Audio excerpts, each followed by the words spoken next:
showing the past shows anymore? Nah, All right. not right now. I want people to go view this shit. You feel me? I'm gonna go ahead and well, we can just keep on talking. I need to change my emoji. Yeah, you're right, because I do look weird.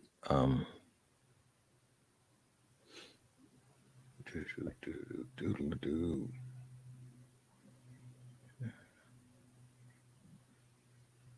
Yeah, that's cool.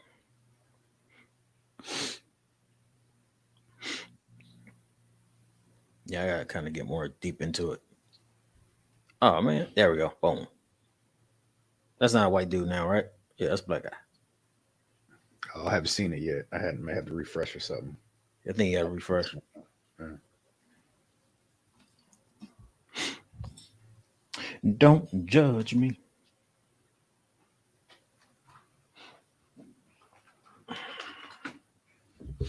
Change my name. What's my name as? Wayne. Yeah. Let's see if I can do a little revamp. Do a little restart. Yeah. That's got like 17 notifications. Mm-hmm.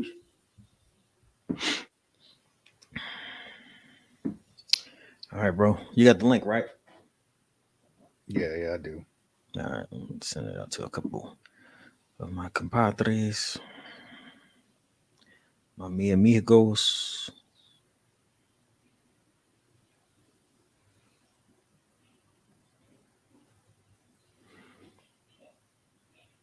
I changed my shit.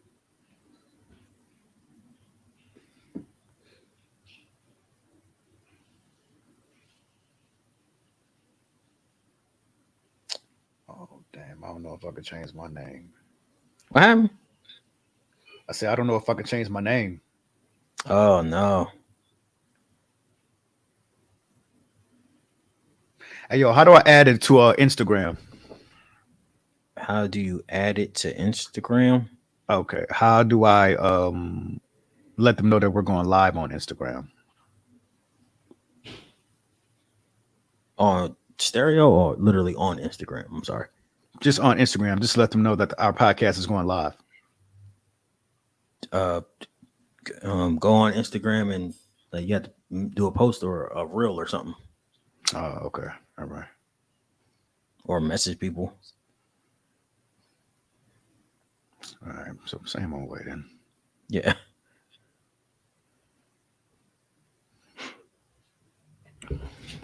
I'll be back, bro. Uh, you got 2 minutes.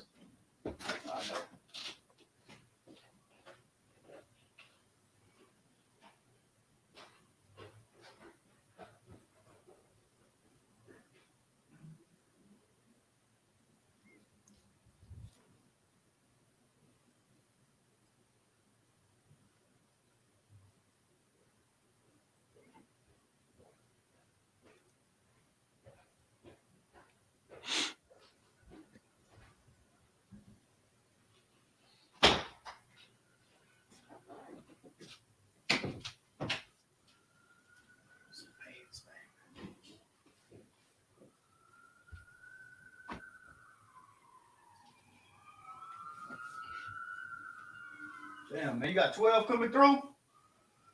As always, let me turn my mic down. Can you still hear me? Okay. No, you sound further away. You can't hear me now, man. No. I can hear you. You just sound a little further away still.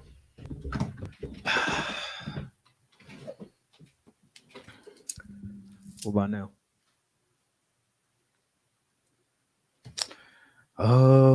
Now you sound a little deeper, if that makes sense. You was cool before. I don't want you to be able to hear like everything going on in the motherfucking world. You dig? Mm-hmm. Alrighty.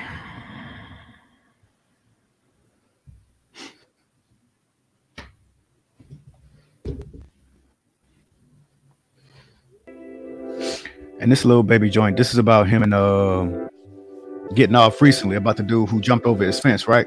Yeah, and it's their baby. Oh man, one of them niggas, man. That's what I'm talking about. Hopefully. Yeah, I think they will. All right, let's get it popping, bro. Welcome To the You Feel Me podcast. What's good, Wayne? How you doing, bro? Make sure you unmute from stereo, my G. Oh, yes, yes. Let me do that, man. Doing well, man. How's everything been with you?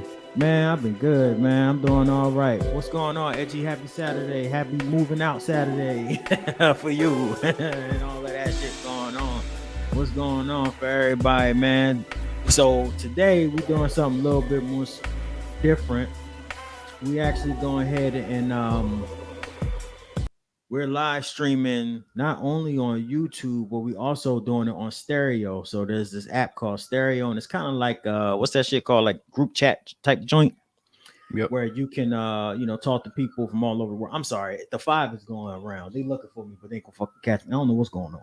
But yeah, man. So we're going ahead and doing double live streams on there. So it's kind of cool. It's just like it allows for us to have the ability to go ahead and live stream at the same time and also be able to talk. So anyway, let's go ahead and get to the shits, man. Wayne, how you doing today, my G? How's everything? I'm doing pretty well, man. You know, I can't complain about it. It's another beautiful Saturday out here in Atlanta. It's a little drizzly. But it's okay, man. We're making it. We're making it, bro. Yeah, we about to start having 90s like every day for like the next like 14 days or some shit. So it's Don't gonna y'all be always have 90s though? nah, it don't never be like that crazy hot, but like it's that crazy hot right now or like coming up. So and it looks like bad outside. So ain't no sun. It just look like mad sleepy hollow in this bitch. So you know what I'm saying? As you said, she's still moving out. She's still packing her balls off. Yeah, man, I feel you. Just keep on keeping on and make sure you throw away shit that you don't need, man. You know, that's so hard, no bro. old That's so trinkets. hard. Cause you don't never know what you're gonna need. And you look at some shit, you be like, oh, this reminds me of the past, or oh, this reminds me of this and that. And you don't never really want to just like throw shit away, man. So it's kind of difficult. I think that you're right about the difficult part, but at the same time, though, man, you don't want to be hauling around shit from all over the United States and all over the country. And Edgy has lived all over the fucking world, my nigga. Yeah. So she got shit from everywhere. You know how many goddamn coasters and refrigerator magnets she got up in her house? It's a fucking problem. She's looking like hoarders over there because she got stuff from everywhere. So, but she know what she's doing, man. She knows exactly what she's doing. I'm happy that she's getting the move and stuff like that, but I ain't gonna put all her business out on the street. You know what I mean? That's for her and whoop de whoop. But yeah, expect to be seeing her soon in the visuals. You feel me? So yeah, everyone that's listening on stereo, you can definitely check out the link. There's a link in the description on stereo. You can actually come to our live stream and come watch us live on YouTube. And vice versa. Right. You know what I'm saying? YouTube motherfuckers, if y'all on the go or something like that, you can go ahead and just listen straight up on the stereo app. So, and we'll talk more about that later. So, Wayne, we got some RIPs for this week, man. It's a real crazy one. You want to go ahead and talk about it, my G?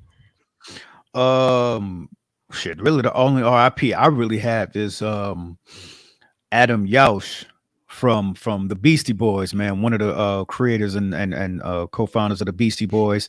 I think the Beastie Boys, along with LL Cool J and Rick Rubin and Russell Simmons and Def Jam, man, they created hip hop. You know what I mean? The old hip hop kind of, I think they kind of put like the swag in hip hop. But yeah, he passed away a few years ago, man, and that kind of put the kibosh on a Beastie Boys reunion. You know, so yeah, he passed away. He passed away earlier this week. But do you have some? You have some other Kevin people or Samuels, somebody bro. I'm forgetting? Yeah. Well, I thought we was gonna talk about that a little later, man.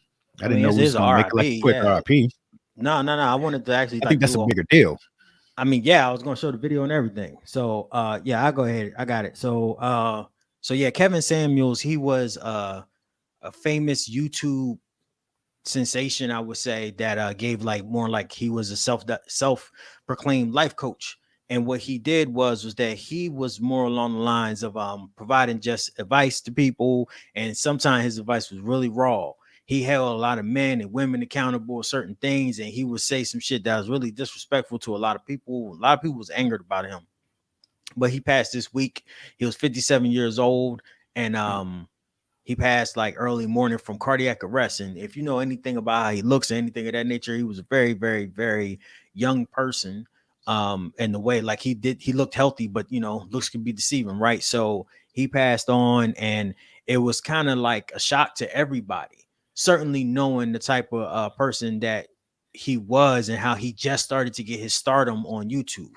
And he built that lane from fucking scratch, which is very hard to do. As people that are trying to do YouTube now, it's not the easiest thing to be able to do. So he did it from scratch. He did it his own way. He had a whole TikTok platform, and he was just a polarizing figure. And he started really, I think, right before the pandemic hit, and he just gave like people just a different type. He just created his own different type of platform. So it's kind of crazy to see him pass away, 57 years old, very young. But I saw on Twitter, man, and just in social media in general, a lot of people fucking hated this guy. And a lot of people were so glad that he died. And I think that people just hate the fucking truth. Even though it was his truth, you know what I'm saying? When he tried to say the truth to certain people, they'd be like, I'm a 10, but he'd be like, you know, you're not a 10 and things of that nature. And talking about guys saying that why they can't get abroad, like incels and shit. He tried to break that down in his own unique way. So, Wayne, if you're okay with it, man, I would like to play the video that you sent me, man, that I think was really, really shines a light on who he really was inside and not just the YouTube person. Is that cool with you? Yeah, that's good. Let's go ahead and show that. I want to see black men and black women together, but I want to see black women valuing black men as black men deserve to be valued. Black men, you are worthy. You have done great things in the last 20 or 30 years. You've taken your image back from cops, deadbeat dads, and everything else. You've stepped up to the challenge, and this is your time. This is your time. The gender war is over. Average at best happened in 2021. That is over. 2022, we're going into it. Self-awareness is sexy. Men are going to show the work, and women are going to show their worth. We're going to move forward. We're going to move forward, and if you want to move forward together with us, men are there waiting for you. Men are there working for you, but you're going to earn your spot because he has to earn his value. Yeah, man. And to me, that's really, really, I didn't know that he was on that type of time and he would even be saying that type of stuff. But Wayne, go ahead, man. How do you feel about that clip? Because you sent it to me, so I know you probably got some words to talk about it, bro. You know, so it was I wish I would have seen that a lot sooner. I probably would have given him a lot more respect. Mm-hmm. So the thing about it is I didn't like or hate the guy. I just really hated that he was just so rude in the way that he spoke to people. And I really hate that whole way of thinking where it's like, because I remember even Charlemagne used to do it a few years ago on the Breakfast Club, where he's like, you know, if you call fat people fat, you may ridicule them into losing weight. And I think that was kind of his situation as well. Real quick, while I'm saying this, I would like to ask for anybody. I want to say specifically the ladies that are on the live stream, but I guess it's for anybody who we have on here, is why they hated or liked Kevin Samuels. Because I know a lot of people online were kind of happy that he passed away. And I think, like, regardless of who the person is, like, you don't really want them to die. I mean, it was so sudden and so abrupt. And, you know, there's already rumors spreading around like how he died or, you know, what situation he was in that I don't want to necessarily say caused his death. But yeah, I just really feel that, you know, a lot of people were happy to see him dead. And I wouldn't want to wish that on any of my, any of my family, you know. So it kind of struck me. It was just really abrupt. And I mean, I guess that's what death is, you know, but just damn, man, I didn't know he had any ailments. I didn't know he had any problems, man. He looked like, you know, he was, in a decent shape, you know, but I think that's just kind of the way of the world. I mean, we were in like a podcast roundtable last night, and you had said that, you know, sometimes you have to find a way to be different, to be listened to. You got to say some raw shit. Sometimes you got to be rude. Sometimes something has to be absolutely different in order for people to want to listen to what you have to say, because what's going to make you different from what anybody else has said, you know? And I really think that he found his spot. He really found his niche. And, you know, the weird thing about it is that women called all the time, man, like all the time. And I was just like, yo, why would you call this guy to get cursed out or to make yourself feel even worse than when you felt before? Right. And I know that woman way of thinking where it's like, I'm going to be the one to shut him down. I'm going to be the one to shut him up. Like, I'm going to say this and I'm going to do that. And he's going to be like, oh, damn, I didn't think of it that way. But no, man, Kevin Samuels was the dude who was like, hold up, like, who the fuck you talking to? Like, I even saw a video where the girl was talking to him and she was, she had just got on the call and he had asked her, like, yo, how old are you? And she was like, guess. And you could just see him like fiddling with some stuff a little bit. And then her screen went black and it was done. Right. He's like, get the fuck out of here. I ain't got time for that shit. And as rude as it is, man, I kind of see the point. I kind of see it, man. I'm tired of all this, like these guessing games, and I'm tired of all the, I don't want to do that. I want to. There was a lot of things that he had said that I don't agree with. He said something about like if you're over for a woman, if you're over the age of like 36 or 37, then you've wasted and you're not gonna get a man, or you've wasted all your years. And I'm like, yo, relax, bro, relax, calm down. There's other ways to go about saying things, but also, if you say those things in a nice way, you're more than likely not going to you're not going to be heard. You're going to get walked over. And some people, some women, however you want to say it, they don't mind walking over a man if he's not up to par, if it's not somebody she's attracted to. And Kevin Samuels kind of put a nail in that coffin, so to speak. He was like, men are worth it just as well as women are, because men, we have to work so damn hard, to be able to get a woman, to keep a woman. We got to make a certain amount of money. We have to, I don't know, drive a certain car, or we have to, find a way to just make them so happy, but we never ask for that in return.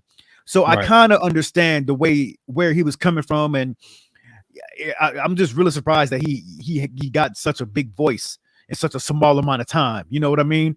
But I'm very sorry that he had passed away. Like I said, I didn't see it coming, man. I'm sorry to him and his family. But I really think that he made an impact in the world for the short amount of time that he did it in. And I think that should be saluted. And, I think maybe a lot of people really did. I want to say a lot. I'm sure some people got their shit together listening to him. You know what I mean?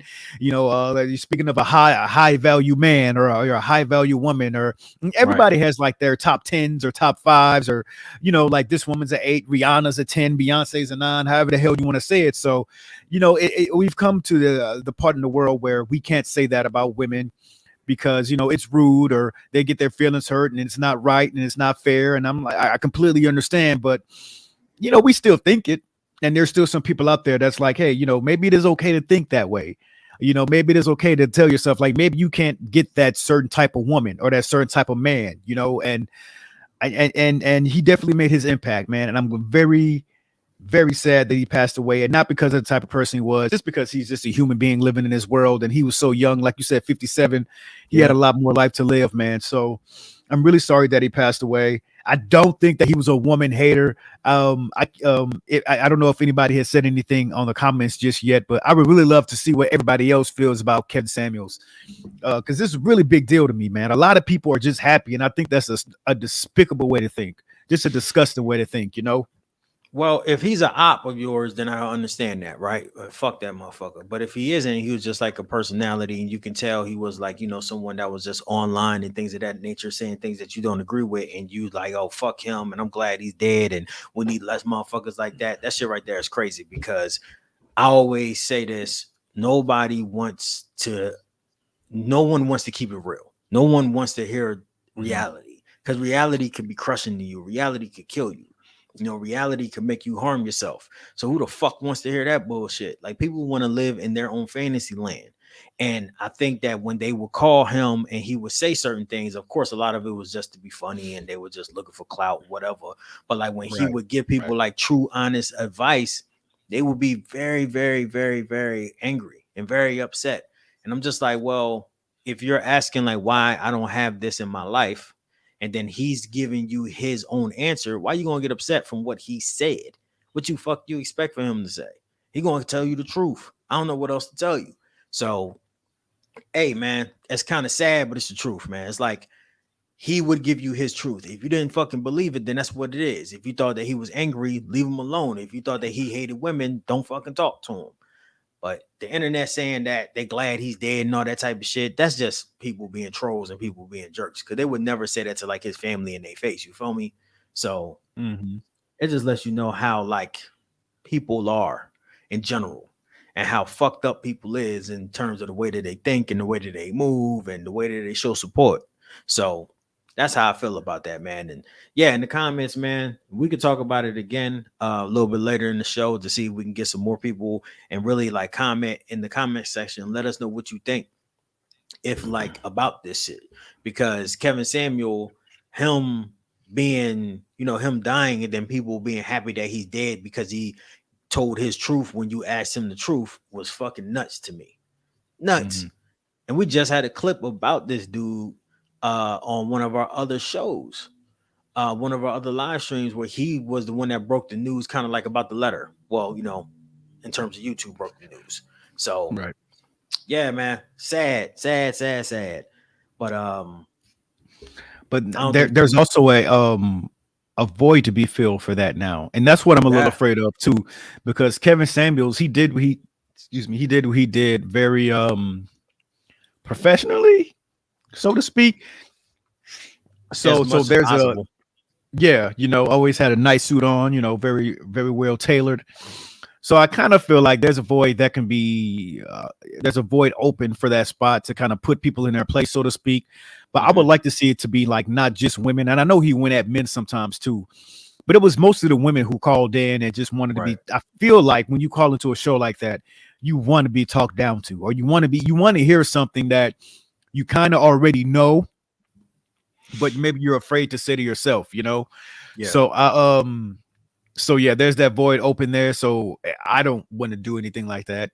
I wouldn't want to do that. But for anybody who thinks that they can fill that void of Kevin Samuels and telling people the truth, I mean, I guess put your resume in, like make a couple of videos and let's see what you can do. Yep. I totally agree. Like if you want to go out there and, I think that does fill the void, just kind of like how Tax Stone felt, left a big void. Yeah. A big void. Like Tax Stone, and I used to love that fucking podcast. That was like the first podcast I really listened to besides like the Conspiracy Guys and Joe Rogan. Those are like the three I would listen to. Oh, and of course The Read. So it was like those four, and it's just sad that like, a lot of like the Black podcasters, Black YouTubers, they don't last that long. Some of them, they disappeared just due to different things, going to jail, death, all that type of shit. So it does leave a void, but that's a hell of a void to replace, because not only do you have to like know how to talk and know what you're saying, but you have to have the balls to be able to say that shit and then deal with the repercussions, because people fucking hate him on every platform. Every platform. So to me, I personally feel like, damn, we don't have no value in life. And that's what Jason said in the comments. There's no respect for life. There really isn't, man.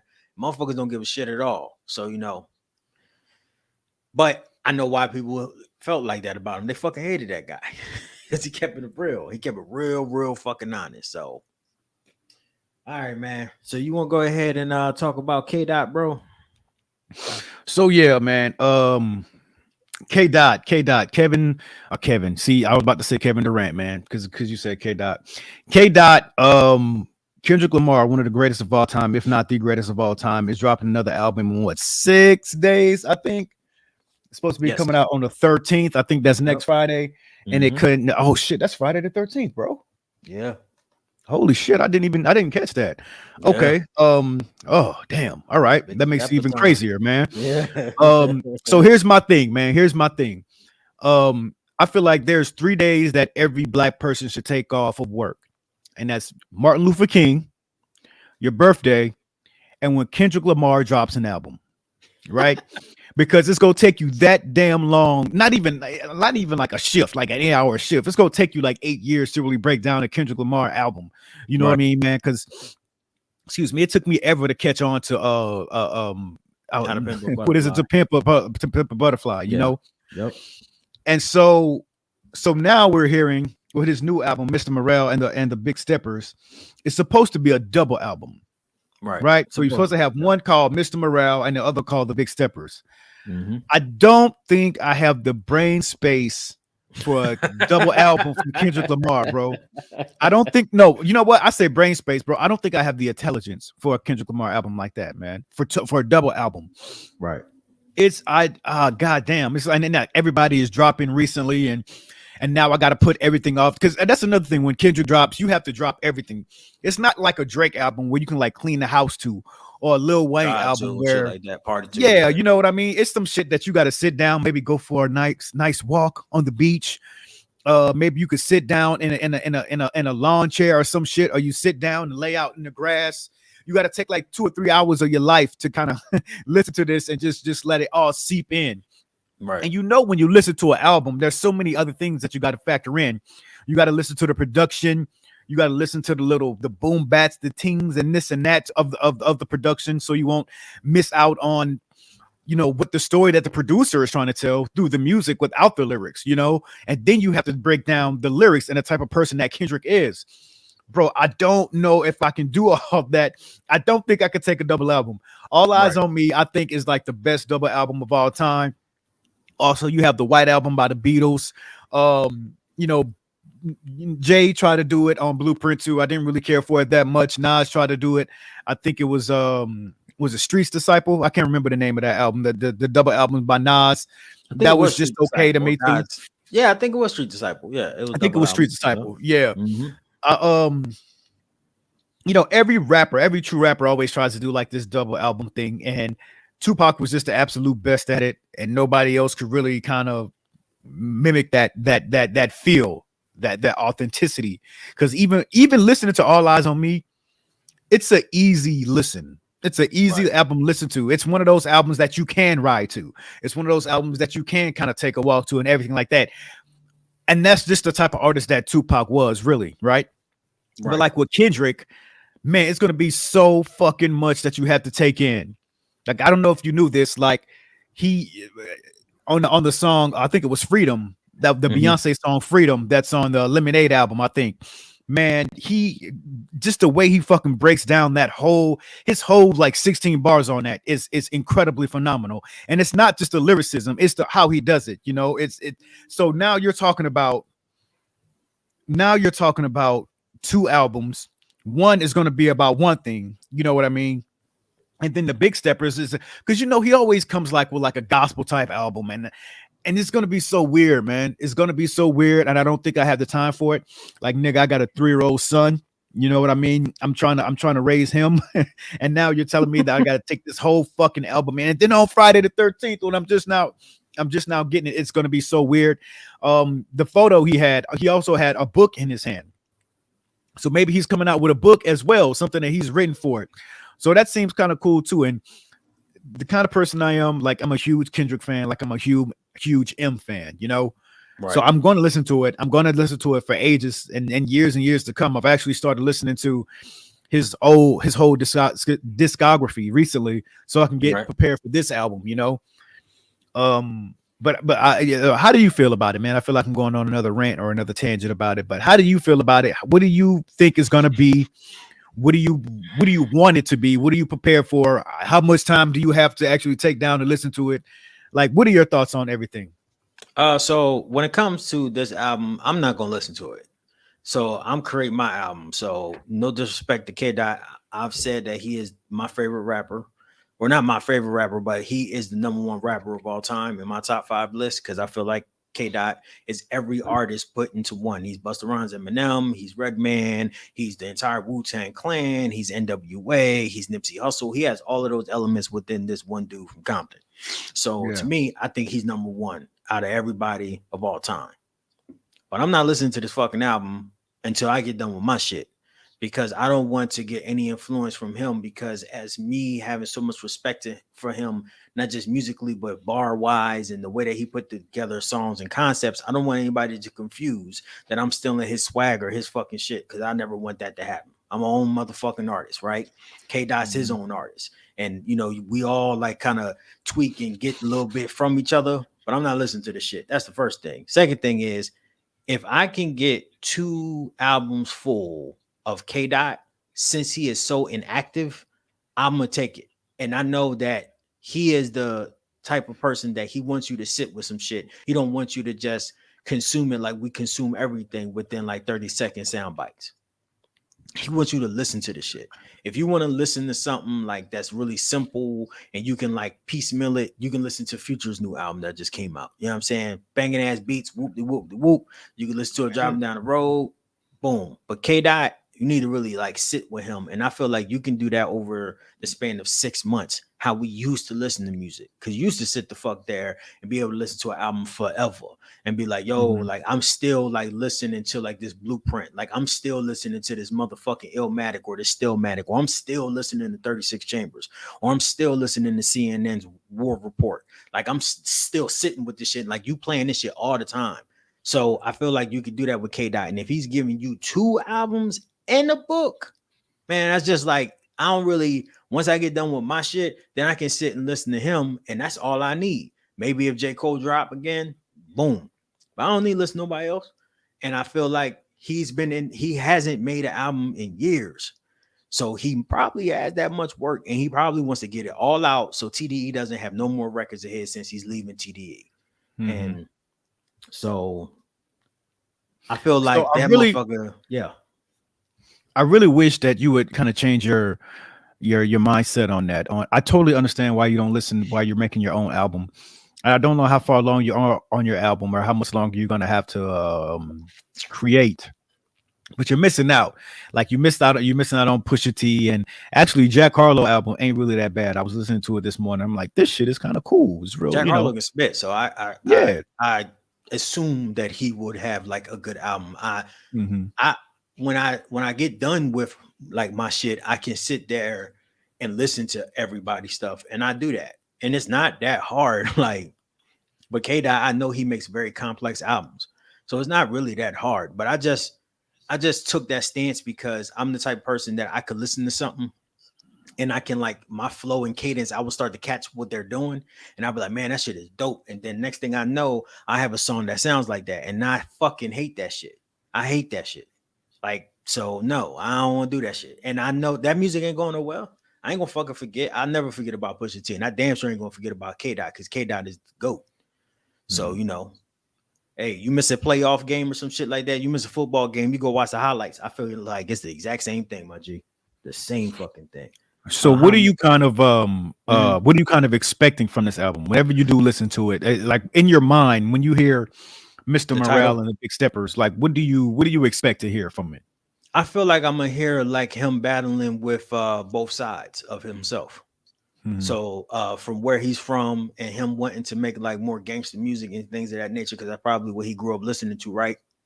And then like how his homies influenced that, and like how they probably deal with problems because him being from Compton and just having just friends, no matter where you're from, having friends and family and shit like that. Like you feel like you need to go ahead and step to motherfuckers when that shit happens. But then also the Mr. Morale side is like people consider K-Dot to be a very conscious brother. So if he does fuck somebody up, they're gonna look at him like, what the fuck is he doing?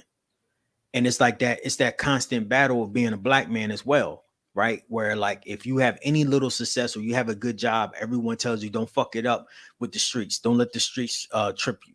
Don't let the streets get you. You know what I mean? But we all have family that's still in the streets. We all have family that's out there. So what you gonna do? Totally avoid them forever? No, we have that balance because most of us come from single family homes or from fucked up homes or drug infested, alcohol infested homes. So we're always battling that, like, yo, do I want to be in the streets or do I want to be just a stand-up citizen? Hammond said it best.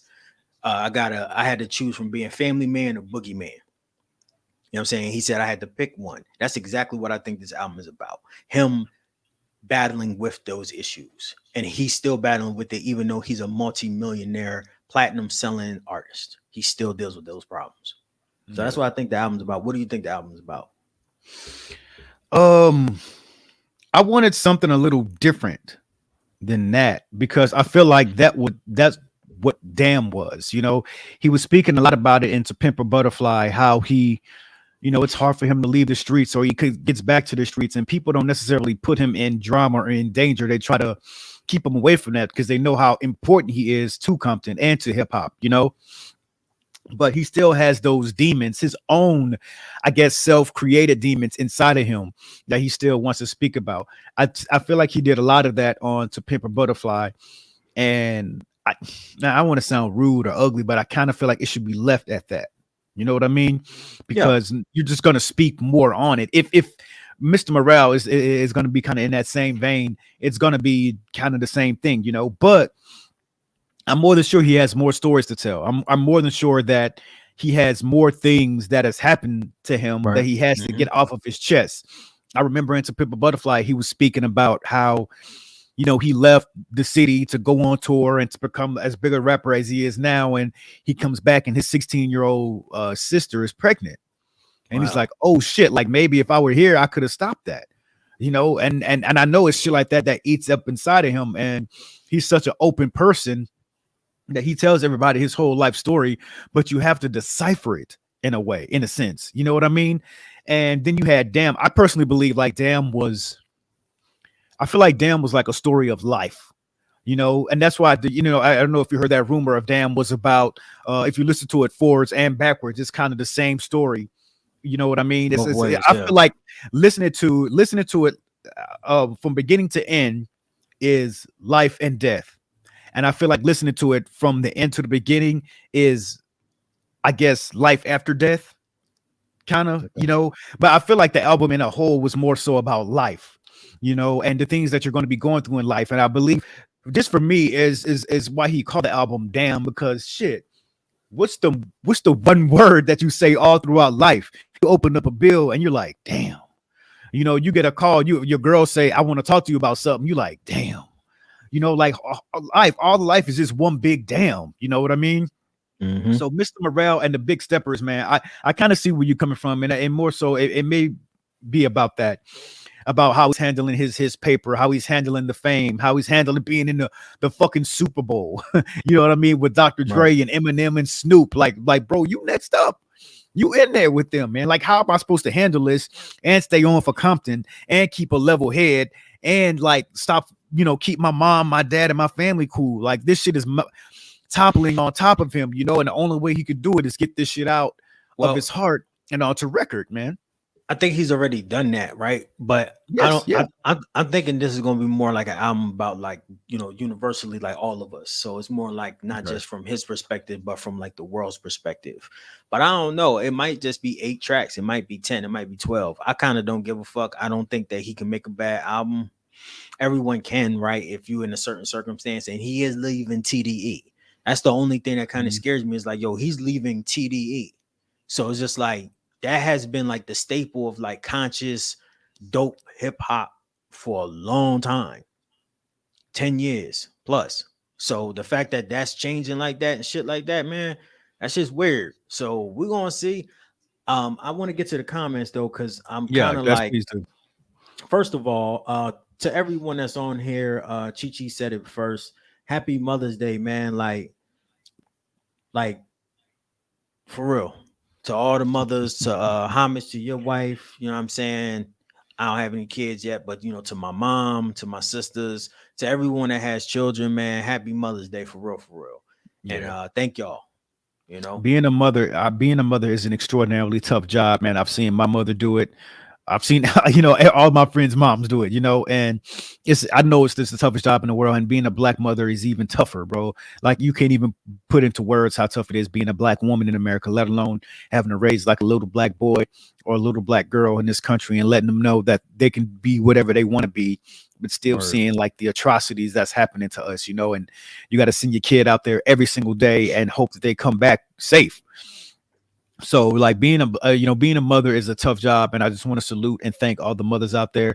Y'all, please continue to keep your head up. I know the world isn't the greatest place to be, but you know, I know that me and Phil is going to continue to try to be as positive black male role models as we can, you know, for the youth. So we don't want you to think that you're alone. We don't want y'all to think that you're doing this on your own, because you're not. We're out here too. There's a lot of black men out here that's looking out for each other, man. And I know that some kids out here are wilding and going crazy and want to do what they want to do, but y'all are still beautiful. Y'all are still doing your thing, and all y'all can do is continue to do that. If you know, if you're a godly person, continue to pray. You know, if you're spiritual any kind of way, just pray to the universe or whatever the case is for the kids, and then we'll continue to do the same thing for you. But for all the mothers, thank you, and we love y'all out there. word. So Edgy said that Jack's album sounded too much like Drake to me, completely different from his last album. I rank it, yeah. Mhm. I gotta listen to it again. Now, Future I album. liked it. I Now liked she it. said, now Future's album gives me ATL vibes. Miss it. Word. Nah. Now, Now, hold on 1 second. 1 second. okay. I want to speak on that Future album. All right. I've never been able to get through a whole Future album. Like something in me, I get through like always like 3 or 4 songs deep, and I'm like, turn this shit off. Turn it off. My brain is like, what the fuck are you doing to yourself, Wayne? Turn this shit off. And I have to turn it off. It's not for me. And I did the same thing with this album. I listened to the Kanye song, right? And then I forget the song, but Young Thug is on there. Mhm. And then I'm just like, I can't do it. And that's what every album that Future has dropped, I tried to listen to, and I'm like, no, I tried, man.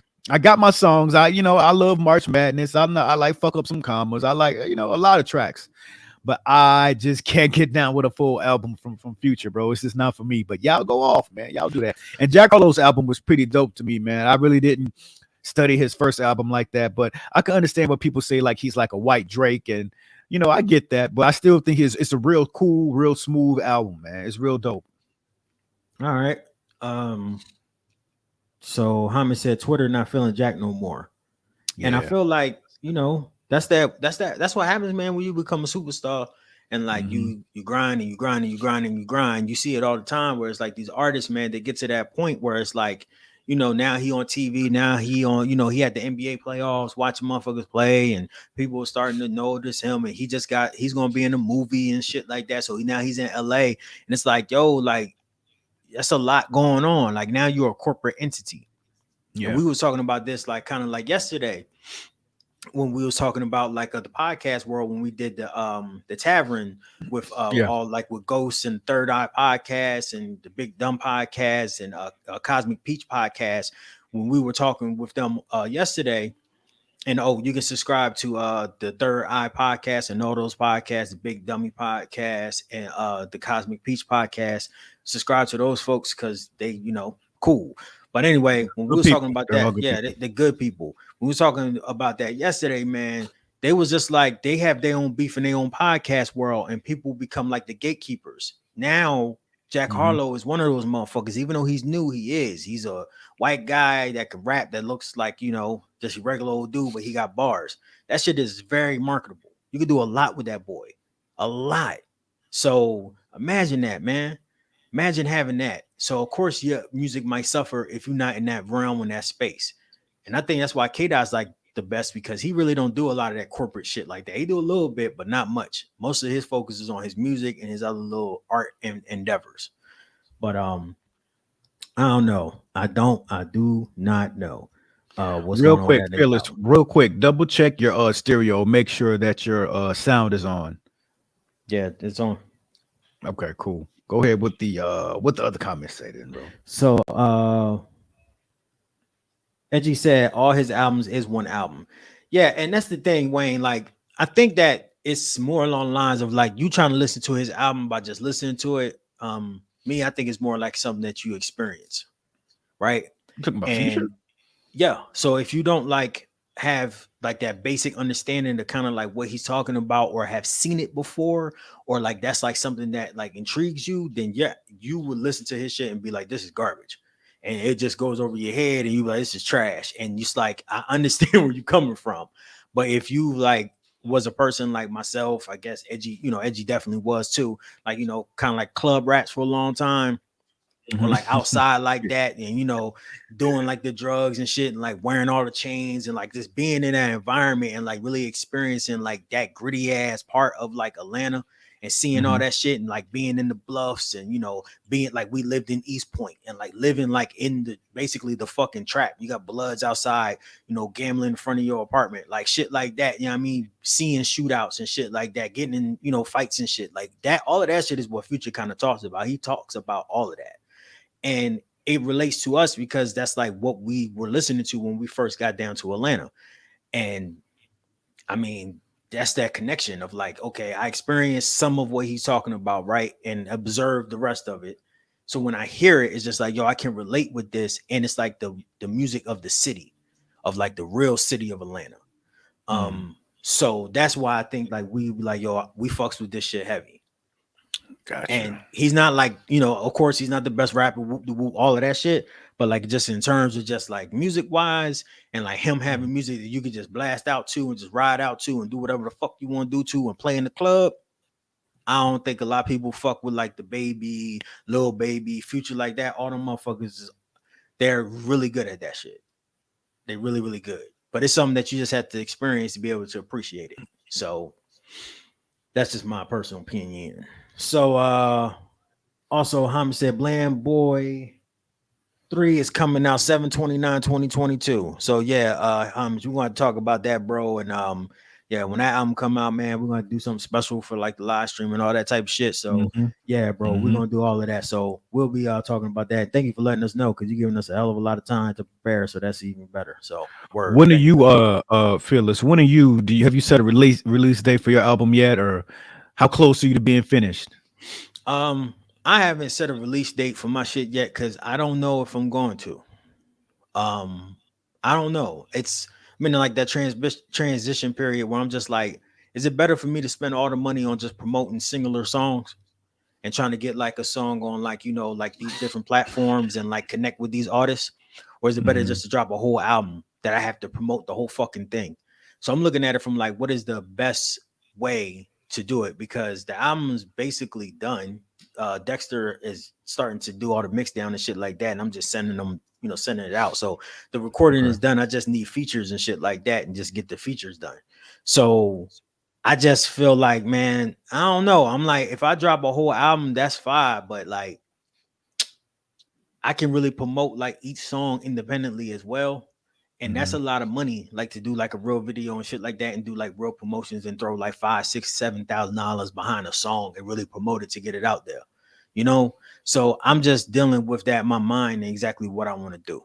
So I don't think I got one, man. Okay. All right. I don't think I got one yet, but we're gonna see, man. But it's not gonna be 7/29. I'll tell you that. I'm gonna go ahead and sit back, listen to, you know, Hommage's album, enjoy it and love it, and yeah, it's gonna be real good. So yeah, man, appreciate that, Homage. So all right, man, let's go ahead and talk about Benzino because obviously, Wayne, you got some shit to do or shit to say since you got your rap demon on in the background. Yeah, man. Rap demon. Oh, you mean the greatest of all time, the rap god back there? Of course, man. You know, it's just whack ass Benzino, man. I remember when Eminem and Benzino first got into their beef. I think this was back in like high school, man. So yeah, bro, this shit is still happening all over again. And the reason why it's happening is because Eminem, you know, the greatest, he is being inducted into the Rock and Roll Hall of Fame, man. So first and foremost, let's give it up for him on that. That is a huge feat. I think LL Cool J is in it. Not every hip hop rapper can be in there, but I will say this with Benzino, man. It's he has a couple of points. Like he's bringing up artists like, you know, so where's Nas and Eric B and Rakim and Kool Moe D, EPMD, Fearless 4, Lauryn Hill, Lil Kim, Outkast. How come all of them isn't in the Rock and Roll Hall of Fame, but you're putting Eminem in there? Right. I understand what he's saying, right? But they didn't have what Eminem had, and it's not because he's white.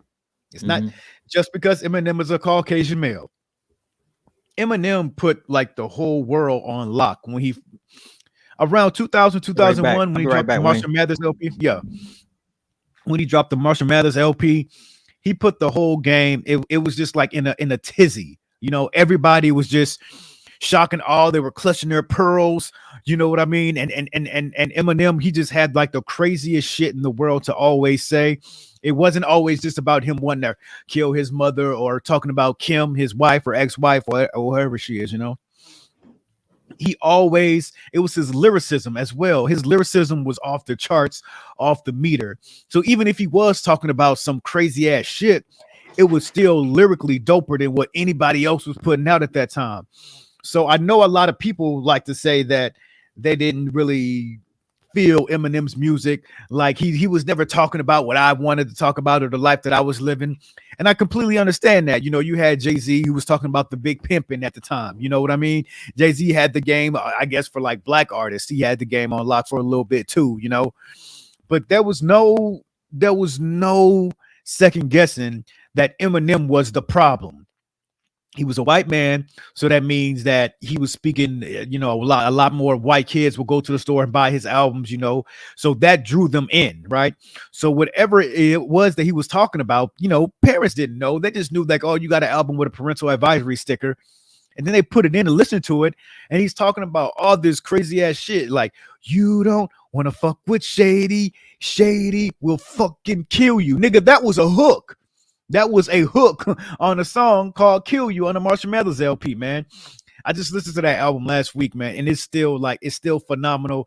It's still crazy, but I'm listening to it like back from 2021. I mean, 2001, 2002, and it's still like, damn, bro, like he really got away with saying a lot of shit that you couldn't even think of saying nowadays, man. The world is completely different, and he went there, man. He pushed that button. Okay, he shot that rocket out there, man, and he made it work. He made it happen. He was always popular on the TRLs and on the 106 and Parks and everything. Like Eminem, this white boy had the game on lock. And shout out to Dr. Dre as well. If anybody deserves to be in the Rock and Roll Hall of Fame, it's Dr. Dre. Dr. Dre deserves to be in there. He's put many careers on the map just off of his production alone, let alone his own career, let alone what he did in NWA. He put all these other rappers after NWA with his own record company on the map. So he definitely deserves to be in the Rock and Roll Hall of Fame as well. Now back to Benzino. Here's another quote that Benzino said. I want to read this off to y'all. Benzino says, I got the video Rock and too, Roll bro. Hall of Fame. Okay, you got the video? Yeah, there we go. There you go. There you go. Yeah. Rock and Roll Hall of Fame is just like the Grammys. They have no respect for our culture, black or hip hop. And if you don't agree, you're racist. Point blank, period. Nigga, fuck you.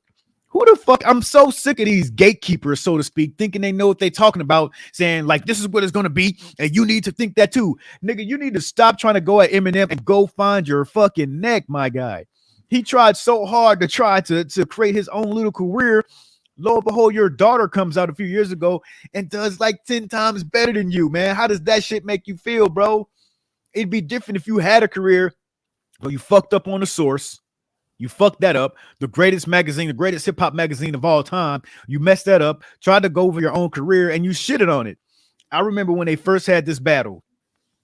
Eminem said these words: I would never claim to be no Ray Benzino, an 83-year-old fake Pacino.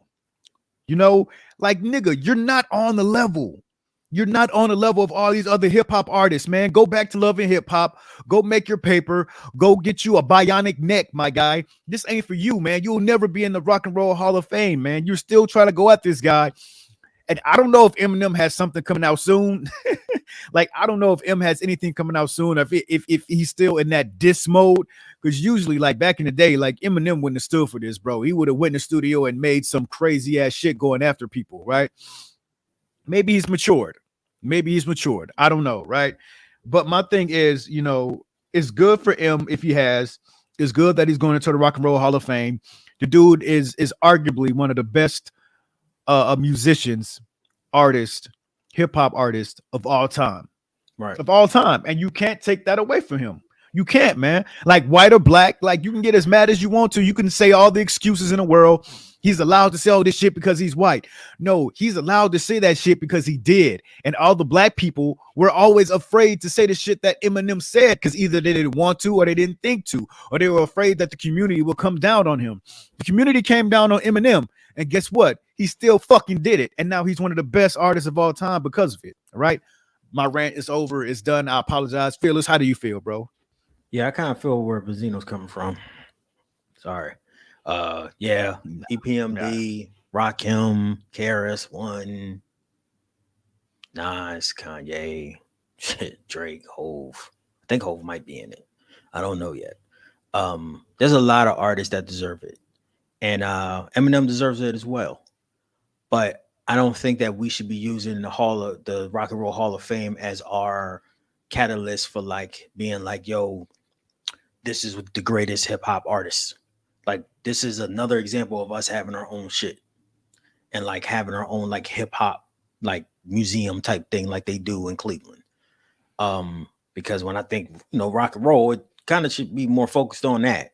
So in terms of that, yeah, Eminem should get in there, but there's also a lot of artists. If that's what we're using, if we're using that as like the point to say like, oh, these artists are the dopest artists around in history of music, then I feel like yeah, you should have a lot more artists in there, a lot more, and probably more artists to come before M did. But M definitely deserves to be in there because M is not only one of the highest grossing artists of all time, but he also has a plethora of #1 albums, a great MC, a great lyricist, definitely a top 5 MC in terms of just like hip hop in general and just being able to spit. But I would think that even he would be like, yeah, there should be some other motherfuckers up in here before me. But the Rock and Roll Hall of Fame is a museum. They gonna try to make some money. That's what it is. They decided to add him in there. But Benzino saying it, I think it comes off as like this motherfucker's a hater because he's hated Eminem for years. So he's not the one to say this. It should have been someone else within the community.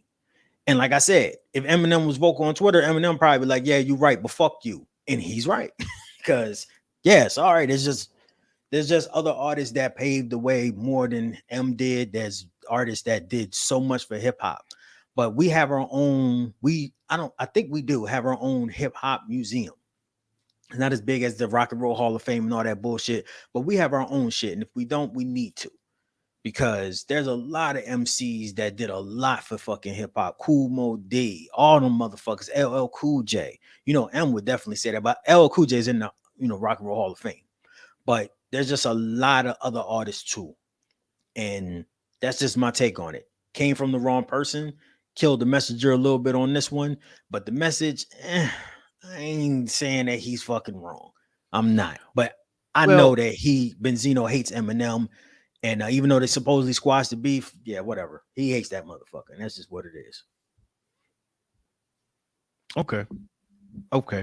I still, this is kind of like that argument that we had before about violent. Is it the music that makes people violent? Is violent music that what makes people violent? And I kind of feel like it's again, right now, absolutely, man. The YFM podcast, World's Most Hated, man. Go and check it out. I feel that he's it's not just about hip hop. Yes, Eminem is a hip hop he is a rapper, but it's not just always about hip hop and like all these other people need to go in before him. It's about what he did in the game as well. Like, yes, you have Grandmaster Flash, you have who else we got here? Who he was saying? Kool Moe D, Eric B, Nas, all these people, no doubt. I feel you, I get you, but nobody had that impact like Eminem did, like a LL Cool J did. You know what I mean? Like, we know who they are, we know they're pioneers. But I don't know, man. It's not everybody have that crossover appeal. Not everybody sold like 60 million records. You know what I mean? Well, so I'm looking it up right now, and it says that these are the artists that were inducted into the Hip Hop Hall of Fame: Kool Herc, Grandmaster Flash, Run DMC, and Jam Master Jay, DJ Red Alert, and God damn. Sugar Hill Gang, the Sequence, the Mercedes Ladies, Wild Style, Chief Rocker, Busy B, Mr. Magic, Cornbread, he was a graffiti artist. Stay High, 149, the N Twins, Ralph McDaniels, and DJ Hollywood. So those are who they've had in the Hip Hop Hall of Fame before. That's currently in there, and I think this is the full list. So, like I said before, there's a lot more motherfuckers that should be getting up on there. But like I said, that motherfucker definitely deserves it. Thankfully, like Hamid said, Hov is in there, Biggie is in there, LL Cool J's in there, and that's great. That is great. Tupac's in there, of course. That's like mad obvious. So there's a lot of artists that should be in there. Snoop Dogg, obviously. The NWA also got entered into the Hip Hop Hall of Fame. Public Enemy as well. Beastie Boys is in there. They definitely deserve it. So I don't totally I totally will say that boy had an impact. Eminem is great. Eminem deserved to be in the Hip Hop Hall of Fame, or excuse me, the Rock and Roll Hall of Fame and Hip Hop Hall of Fame. But if we don't have a Hip Hop Hall of Fame out there, someone in the chat, let me know if I'm tripping. If we don't have one, we need to get one, because we can stop these fucking conversations from happening straight up and down. So, you know, Are you saying that? Are you saying like if we have a hip hop Hall of Fame, we would keep him out? of course not. I just said that he deserves to be in the Rock and Roll Hall of Fame and the Hip Hop Hall of Fame. Just because I say that Benzino has a point does not mean I do not agree that Eminem is one of the greatest MCs of all time. I'm not doing no hot takes on this motherfucking shit. Eminem is that nigga or whatever. You know what I'm saying? Lyrically, he's that nigga. That's obvious. So that's not a conversation. The conversation is there's other artists too that should be in there with him. And that's all I'm saying. Now, I don't know. All I'm saying is this would be like, still. I feel like it should be about him. You're trying to, not you per se, but people are trying to take away his moment because he's a white guy and because other people deserve to be in there either along with him or before him. And I hate when people do that shit, because it's not just because I'm a huge Eminem fan, but stop trying to take away other people's moment by saying like other people deserve it too. Like, that's great, but this is about me right now. People could never talk about what we're talking about at the moment without bringing something else in to prove their point. Stop trying to prove a point and just say, yo, nigga, this is about Eminem being in the Rock and Roll Hall of Fame at that moment. If you think other people deserve it, cool. Stop trying to take away people's fucking moments. That's my thing. Let's talk about this right here. Let's talk about Marshall Mathers. Let's try not to take away from that shit. We're talking about the comment. When it comes to Marshall Mathers, we can have an easy conversation. Eminem deserves to be in any Hall of Fame that you want to have to do that has something to do with music. That's easy. Point blank, period. But when it comes to this comment, though, like I said, I agree with him to an extent. But I just think he's a fucking hater, and that's the reason why he pointed it out. If someone else had pointed that out in the hip-hop community that had no beef with Eminem, then I'd be like, yeah, that's a good point. But since it's him, I know that shit came from hate. Because he ain't never going to get in there. He ain't going to never get in no Hall of Fame. Maybe the reality TV Hall of Fame or the buff nigga for no reason Hall of Fame. So, you know. All right, Wayne, you want to go ahead, man, and talk about the baby killing them? I mean, shooting another motherfucker. Yeah, so let's talk about the baby, little baby, young baby, shitty baby. I don't know, these grown-ass men that want to be kids all over again, man. So yes, duh baby. He got off, he got off for somebody who would you say? I said pause. Oh, yeah. So he got off a case again, another one, because so I think somebody jumped over his fence, I believe. Yep. Somebody jumped over his fence, man, and the baby shot off a couple of shots, man, and shot the dude, man, and excuse me, they put him on, they try to put a case on him, but he, walked away scot-free as usual. So I'm gonna say that the baby is the luckiest rapper of all time, man. Like, for real, I want to see black men and black women together, but I want to see black women valuing black men. Sorry about that. There was just a video where he had swung and hit somebody in his own fucking group. Like, I forget the dude's name. I think it was like Knowledge or something like that. I forget his name, man. But yeah, man, like, it was after at a concert and he's swinging on people in his own group. I'm like, yo, I don't know how this dude keeps evading jail, but he's doing it. So I don't want to say shout out to him. I want to say, like, shout out to his lawyers, shout out to his paper. I honestly didn't feel like the baby had that kind of money where he can constantly have, like, they even showed like an aerial view of his house. I'm like, damn, I didn't know that dude had money like that. You know what I mean? It was a nice fucking house, but I don't really know people that be like, yo, man, you heard that new the baby? Like, maybe Lil Baby, but not Duh Baby, But either way, man, somebody jumped over his fence, man. He popped off a couple of shots. Dude got hit and he got off scot-free, man. So, God damn, bro. I just really wish dude would kind of not have to spend all his money on lawyers and shit, but he is he's free again to kill and pillage, because I don't feel like he's gonna stop, man. Like, he's getting these slap on the wrist, and you're not going to learn anything from your mistakes when you keep getting these like little hey, you cut it out now, okay? So something drastic is gonna happen. I don't want it to happen, man, but I'm afraid that it is, because like, he's not getting any blame. He's not getting any fault. Not saying that this is his fault. Somebody steps on your territory, you got to blow their damn head off, man. But Phyllis, what do you think about Dub Baby, Lil Baby, Young Baby? How do you feel about him, man?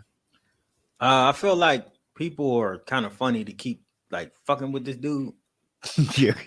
Like, so that's on y'all. You know what I'm saying? And like I think we all kind of know like where he's from and what he's about. And he's been like that the entire time. So it's us that's in shock. You know what I mean? But he's been saying he's done this and his actions proved it. So I feel like motherfuckers is so simple. They don't sit there and be like, yo, people don't show you who they are, they tell you who they are. And they tell you who they are by the way they move and things they do. I kind of fucked that up, but you know what I'm saying. They don't tell you who they are, they show you who they are, is what I meant to say. So he's been showing y'all out there in the world that, you know, he's about that work. He do what the fuck he want to do. He's a stepper, all of that shit. And I would have done the exact same thing that he did in almost all the situations. I don't know why he beat up his artist. I don't know. That has nothing to do with me. But what I will say is that when it comes to somebody hopping over my shit, you on my private property, I don't give a fuck if you drunk or not. You're going to get smoked. And he only shot the dude in the leg. So he's a lot better person than me. Right. And then the shit that happened at Walmart, it was a motherfucking fight. And I'm pretty sure that other dude had a weapon too. So I'm just saying, I think that as a community, we need to just leave him the fuck alone. Like, unless you really like about that life and you really want some static with that dude, how about you just leave him the fuck alone? Because he beat up his baby mom's boyfriend in the bowling alley. He beat up another artist that was talking about him when it was at the sneaker store, and he saw the motherfucker and he beat him up. So I'm just like, yo, leave this nigga alone and understand that when you are in hip hop and some type of a hip hop artist is saying this is who they are, sometimes people be lying, they be cap, all that type of shit, right? We all know that.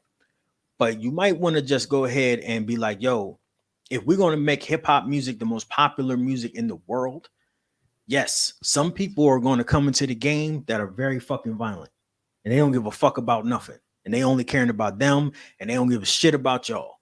And that's all they care about is them making money because that's how they grew up. That's how they was on the streets. They was on the streets trying to make a fucking living. So what do you think they're going to do when they're a multimillionaire? They're going to bring that exact same energy to the motherfucking rap game.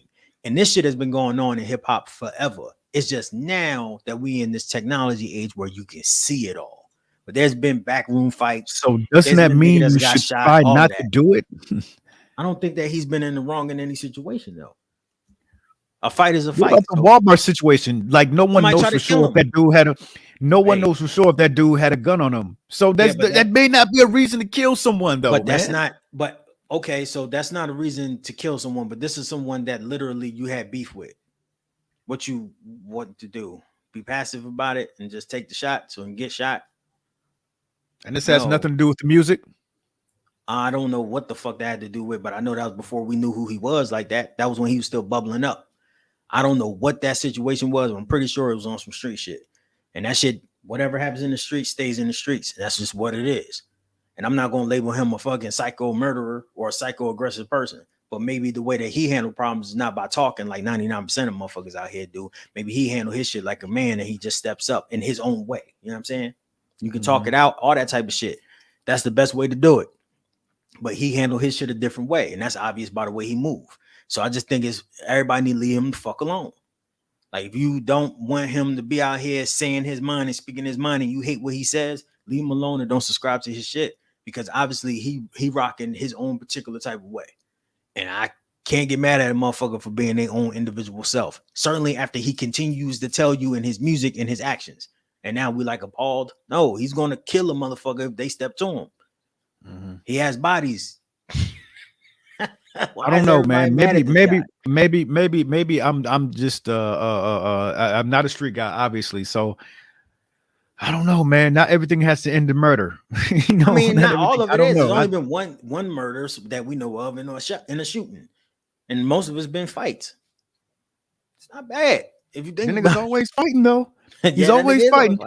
He got more hits in fights than he does in actual music. You know. Shit, he got a couple. He got more than a lot of motherfuckers I know. So, chat, what do y'all think about it, man? What do y'all think about See, like Hamid said, son just 30. That's all. Exactly. Like he just about his 1-2. Everybody talk a whole bunch of shit, but he's one of them dudes that's about his action. So if you come up to him and you talking that shit, or you come into his space, he ain't about all of that. What's up? How you doing? Let's talk it out. No, he's about get the fuck from around me. I'm gonna make it home no matter what happens. and I can't do nothing but respect that. So leave him alone. Anybody that got their name baby in it, leave him the fuck alone. That's just what it is. Wayne, I suggest you stop disrespecting that man talking about Lil Baby, Dub Baby, G Baby, because that is a nigga that you will probably meet in your life. You said So G Baby. I didn't say G Baby. That was your shit. That's That was fine. you. I Did don't that give a one. fuck though. That's the difference. So I suggest you say, "Hey, how you doing, sir?" and keep it pushing. You feel me? Because that nigga is a fucking psycho in hip hop. He gonna end up killing 10 people. I'll keep fucking with him, but leave And him he's alone. gonna get away with it. He's gonna get away with it, bro. Hey man, just leave him alone. That's my whole thing about this whole topic, bro. Leave the baby alone. Let him keep making his little diddy bop music, whatever the fuck he be doing, and leave him alone. Cause that motherfucker right there, he ain't playing out here in these streets. And he's my main candidate for Summer Smoke. So last topic we got today is Lil Wayne's top 5, man. And I really love this. I got the video for Wayne. I really it's a want to go very ahead and play eclectic, it. different top 5, man. But yeah, okay, Man, cool. Let's play it. Let's go ahead and play the top 5 list from Lil Wayne. He did an interview with damn, I listen to him all the time. Nick, what's Nick his name? Wright. Nick Wright has a show. Shout out to Nick Wright. He has a dope show in the mornings on Fox Sports 1. I forgot what it's called. I think it's called like Earliest Take or some shit like that. But no, it's called What's Right. Oh, you talking about the TV show in the morning? Yeah. So yeah, he has a new podcast called What's Right. So let's go ahead and play the clip from What's Right. Is always going to be first Missy Elliott. Wow. Yeah, she's a huge influence of everything I've ever done. Okay. Jay-Z is the best to ever even speak, and Biggie obviously. Biggie. Then I have the whole as a whole. I have Goody Mob. Okay. Yeah, and then I have UGK. UGK. Yeah. Okay, but so you don't have yourself. Oh no, I can't touch them guys. Man. I mean, I know that I think when he was younger, he was like not very humble. He's the one that was like best rapper alive. He's the one that got that conversation started. And then he also dropped the music to like make people believe that shit, that he was the best MC. But now as an adult, like, you know, in his later 30s and shit like that, I really like feel that he has a very eclectic list because he's a really eclectic brother. And people look at and listen to his lyrics now and be like, oh man, Lil Wayne, he just be getting drunk and high and smoking syrup and shit like that. Nah, this motherfucker was on, like he was signed on the dotted line, making albums, dropping songs with the Hot Boys and shit when he was 12. He knew what he wanted to do from the age of 7. And he had that perfect opportunity to do that. He was extremely marketable. People love that motherfucker. Lil Wayne was in the game at 12. So by the time he was 25, he was 13 years in strong and became like one of the best spitters of all time. Man. So when he speaks about hip hop, he's been around hip hop since what, 97, 96. So he's been in hip hop, like in the industry since 96. So man, when he says that type of list, I think he definitely should be in his own top 5. But of course, he's probably don't have the ego like that. You know, he's well accomplished. Right. You know, of course not. But he didn't put like Pac in there, which is kind of weird to me because he's really Pac-ish in my opinion. He didn't put a lot of artists in there. You know? Yeah. So let's go through the list though. All right. So start off with Missy Elliott. Yeah, start off with Missy. I wasn't expecting this answer at all. This one almost knocked me out of my chair. Don't get me wrong. I think Missy is one of the greats. I think I wouldn't put her in my top 5, but I'm not mad at him or anybody else for putting her in there as well. Okay. Missy is a completely different person. She was always her own person since the beginning. Since I Can't Stand the Rain, you were like, yo, who is this woman? When she was on other people's tracks, talk about he how and shit. Like, I'm like, yo, who is this? You know, Missy has always been different, but it was never a whack different. It was never like she never played herself or nothing like that. She was just always her, and it always worked. Like we was always beside her, behind her, and yo, Missy was always so dope. Missy, like I wouldn't lyrically, she was cool. As far as, you know, let's just say with females MC, the female MCs go. There were maybe a couple more MCs that I think lyrically can, you know, kind of knock her up. you know, I really like Lauryn Hill, of course. Whenever Lauryn Hill was in the right state of mind to make hip hop or to make music in general, I think Lauryn Hill had it.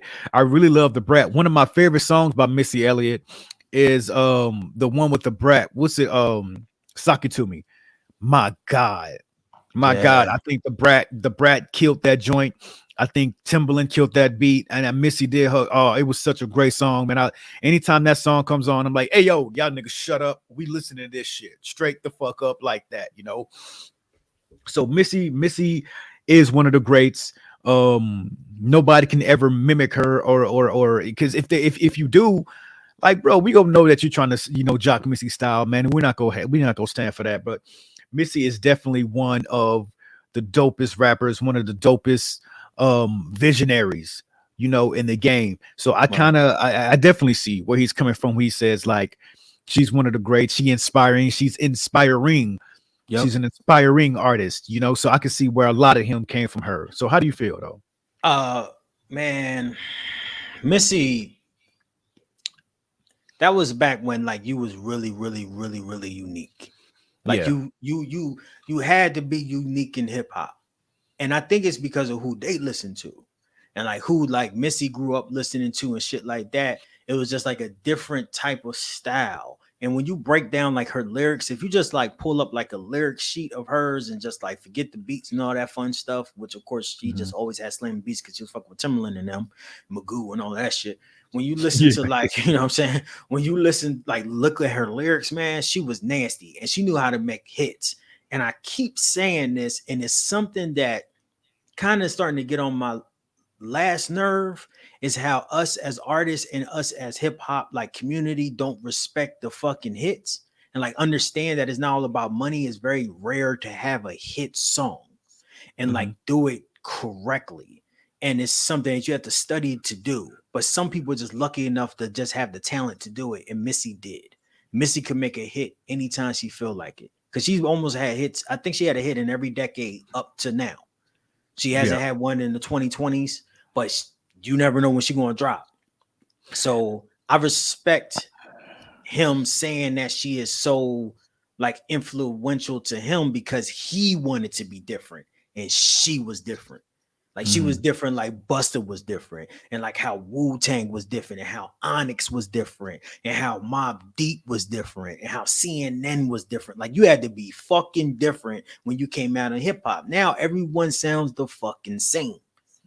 Everybody sounds alike, and it's very, very different back then because you had to have your own unique style, your own rap style, your own topics, everything of that nature. You had to be your individual self.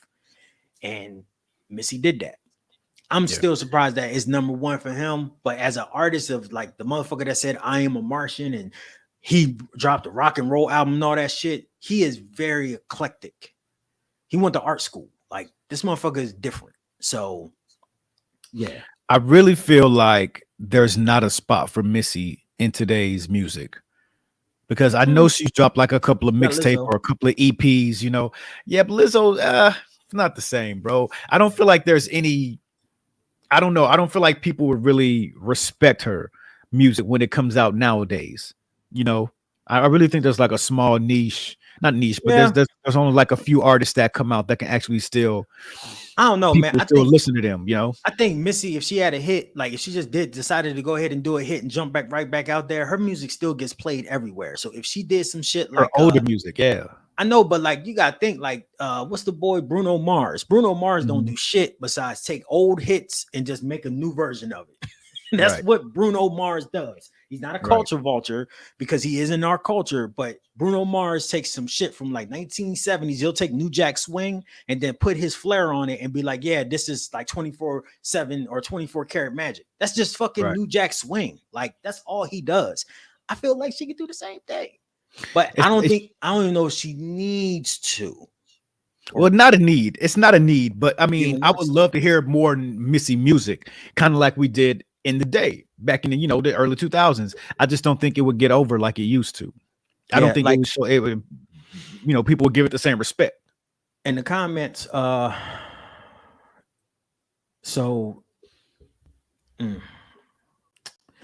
said he is the best spitter. He talking about Lil Wayne, and I mean, I go back and forth with that shit all the time. In terms of just like turn on a song, turn on a beat, and you just go ahead and rap.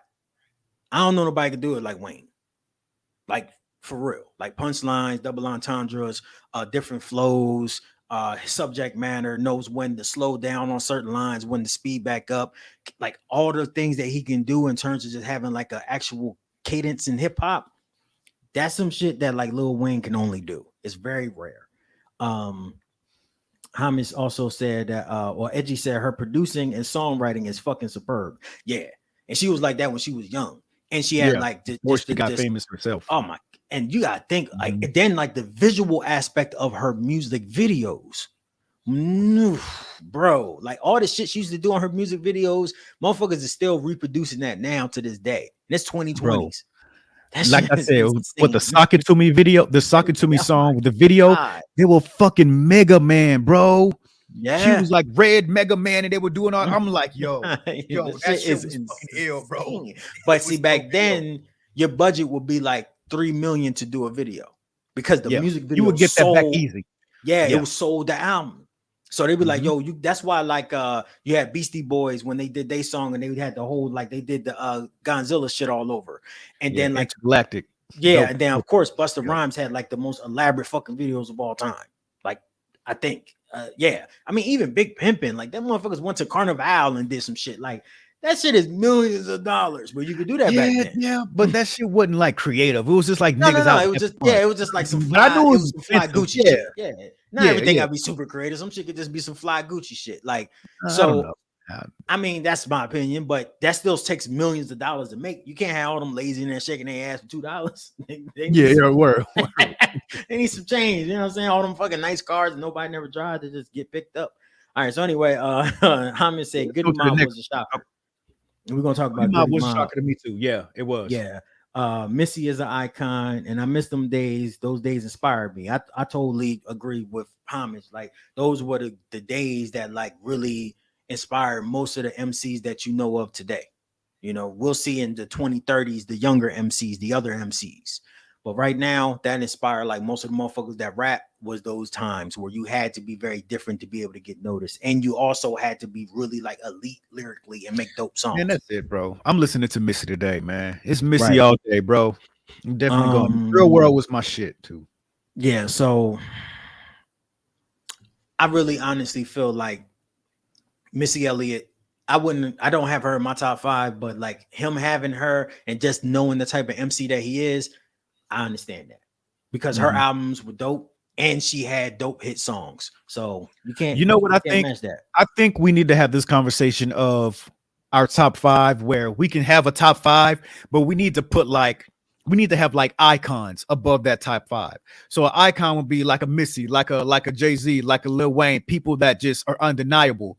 And then like top 5 is for like whoever the fuck else. Because of course you're going to probably put Jay-Z, you're probably going to put Big, you're probably going to put Pac in there. But let's go ahead and like move them over to like icon status just to get them out the fucking way so we can name like some other artists. You know what I mean? Because everybody's going to end up saying the same shit. And it's the shit that we grew up with, you know? But I don't know, man. Maybe I'm just want my cake and eat it too, like, you know. I know it's a lot to do that, but that's the beautiful thing about our culture, certainly hip hop culture, is that you can have like so many different favorites, and your favorites can really switch up each day. Because I can easily say like Currency is like one of my favorite. He has my favorite song that I listen to on a daily basis, and my favorite mixtape that I listen to on a daily basis. We was talking about that shit last night at the tavern. A fucking Covert Coup. Like that shit is one of the best produced albums ever, and he has the best features. Like that Freddie Gibbs feature with him and Freddie Gibbs, they made a whole album based because we all love that feature in hip hop. But like Currency is not like known as like a major artist. You know what I mean? Like he has his own lane.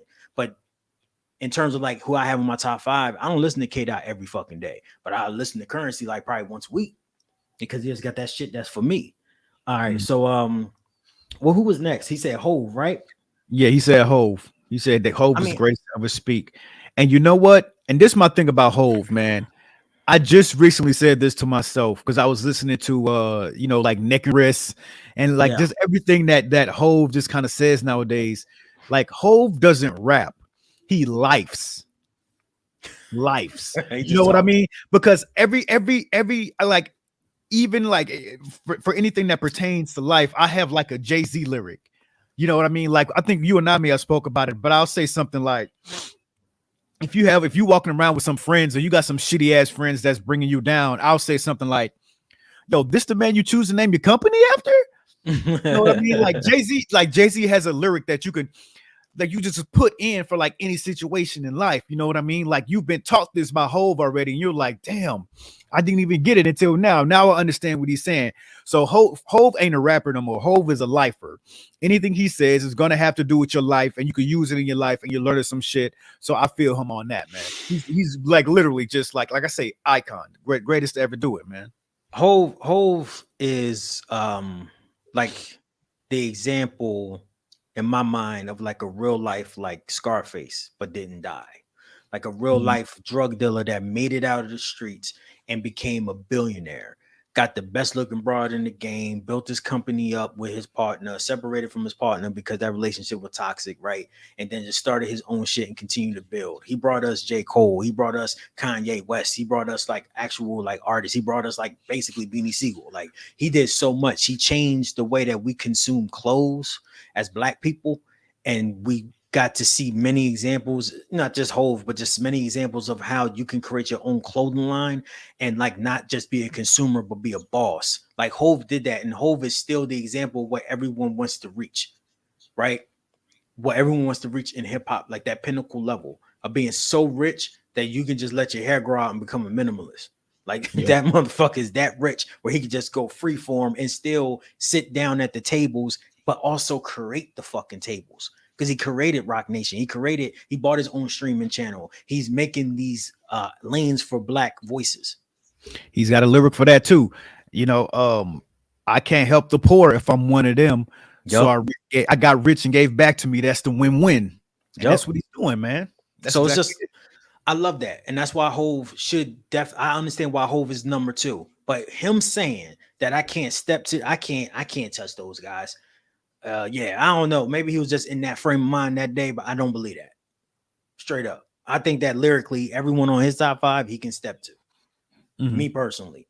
And I'm just talking about bar for bar because I've heard him do it. I've heard him on songs with Hove. I never heard him on I don't think he did a song with Missy. I might be tripping.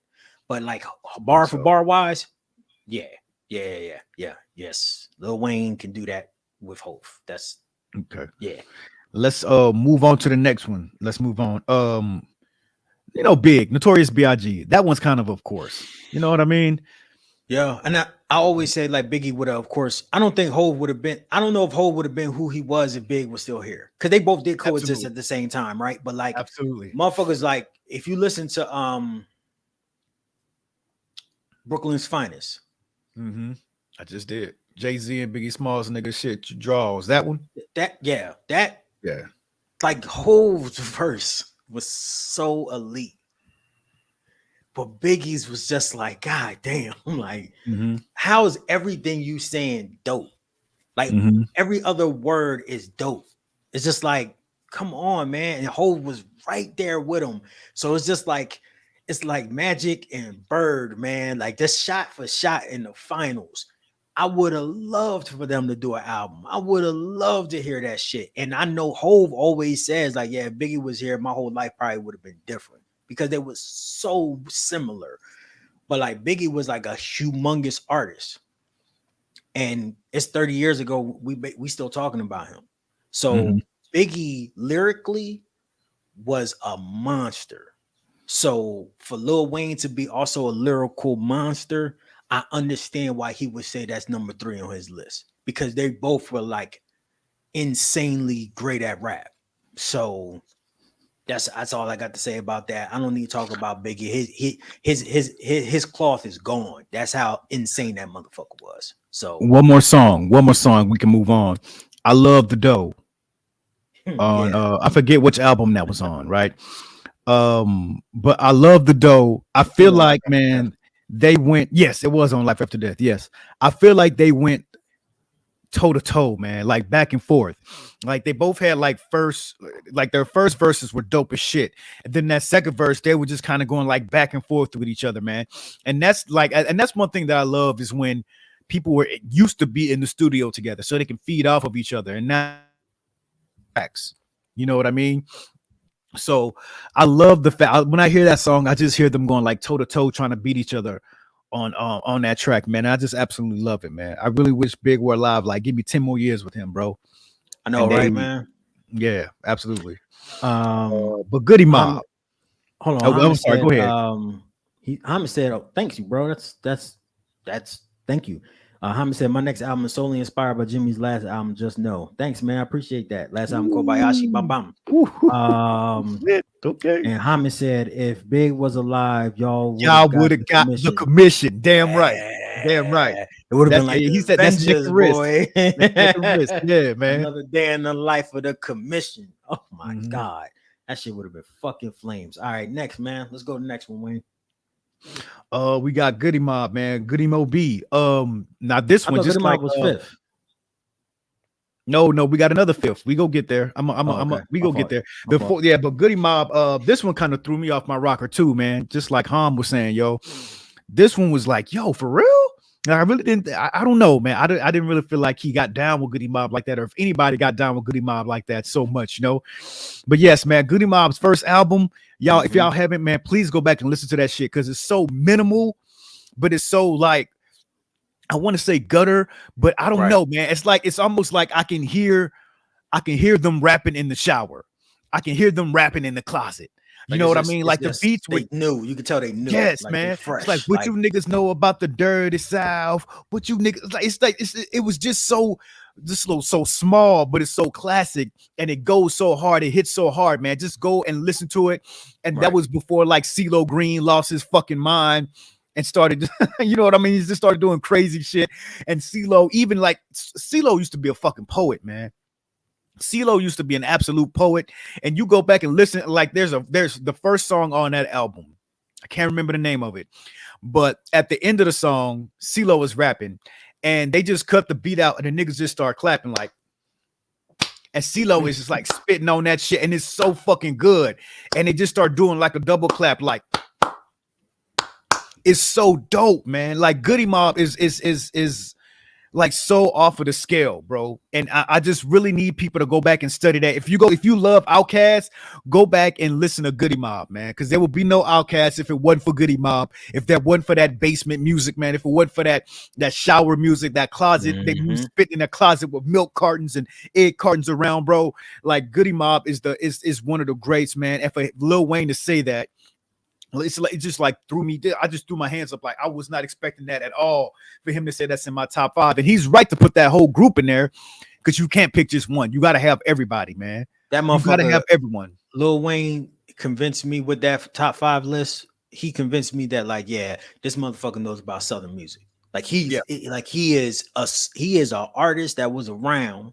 He's still so young, but he was like an artist that was around and he knows music and he consumed it all. And then you listen to his music and be like, what's the influence of all of these artists he's talking about? But then you see it when you listen to the albums. Like you hear it in the albums. You won't hear it in his singles and shit, right? Because they trying to make some money. But you'll hear it in the albums. In the albums, he'll just have like a single tonight or like a, Let It Breathe and like these big instrumental, like type big beats. You like, what the fuck is Lil Wayne rapping on this for? You'll throw it away, but you'll see where he's trying to tap into that. So, yeah, man, that Goody Mob, they didn't. I need to go back and listen to. I'm not even gonna front. I gotta listen. Gotta listen. First album's called Soul Food. Okay, and I think the song I'm talking about called Thought Process. And they got yo, who's that peeping in my window? They got that on the classic on there, man. Come and get some soul food. Y'all go back and listen to that shit, man. Because y'all gonna hear something on there that you haven't heard in a while, man. And this is just a dope group, man. But let's go to number 5. The 5th one, he said, was UGK. Right. So the 5th one was UGK, man. Listen, I'm gonna tell you this, man. I remember when I was like 8 or 9 or 10 years old or something like that, and the first UGK album came out, and we got that album. My family got that album. It was like a promotional CD. Oh, okay. And nobody knew who they were just yet, or at least they didn't know who they were in Atlanta. It was their first album, but people were giving it away for free. Wow. It was like it's called the Underground Kings. They just like to, just regular dudes on the album cover. I don't know if they were as famous as they were in Houston or in Atlanta as they were in Houston just yet. But man, I listened to it. I kind of never minded because it wasn't kind of my speed at the time. I really didn't know how classic these dudes were going to become. Yeah. I really didn't know like their longevity in the game, and I just had no idea. And sometimes you don't. That's why you should always give people a chance, people a shot. Because had I known that UGK was going to be UGK of now, I would have never let my hands go off of that album, man. Never. Yeah. But tell me, how do you feel about UGK, Underground Kings, Riding Dirty? Pimp C is one of the most underrated lyricists ever. And that also goes for Bun B. And it's crazy to think God damn, these two motherfuckers was in a group together. Yeah. And I really like Pimp C's energy. Like, he really never, when he talked about being Underground King, he meant that shit for real. Like, he did not want to be a mainstream artist. He wanted the money, but he always was like, yo, I'm staying away from that bullshit. Like, I don't want to be involved with none of that shit. He was a very, very, very into himself, in his circle type motherfucker.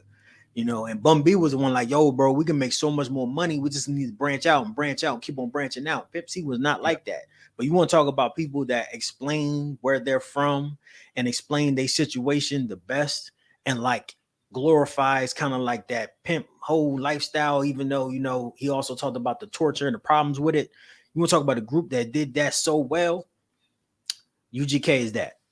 Yeah. UGK is Houston, like for real.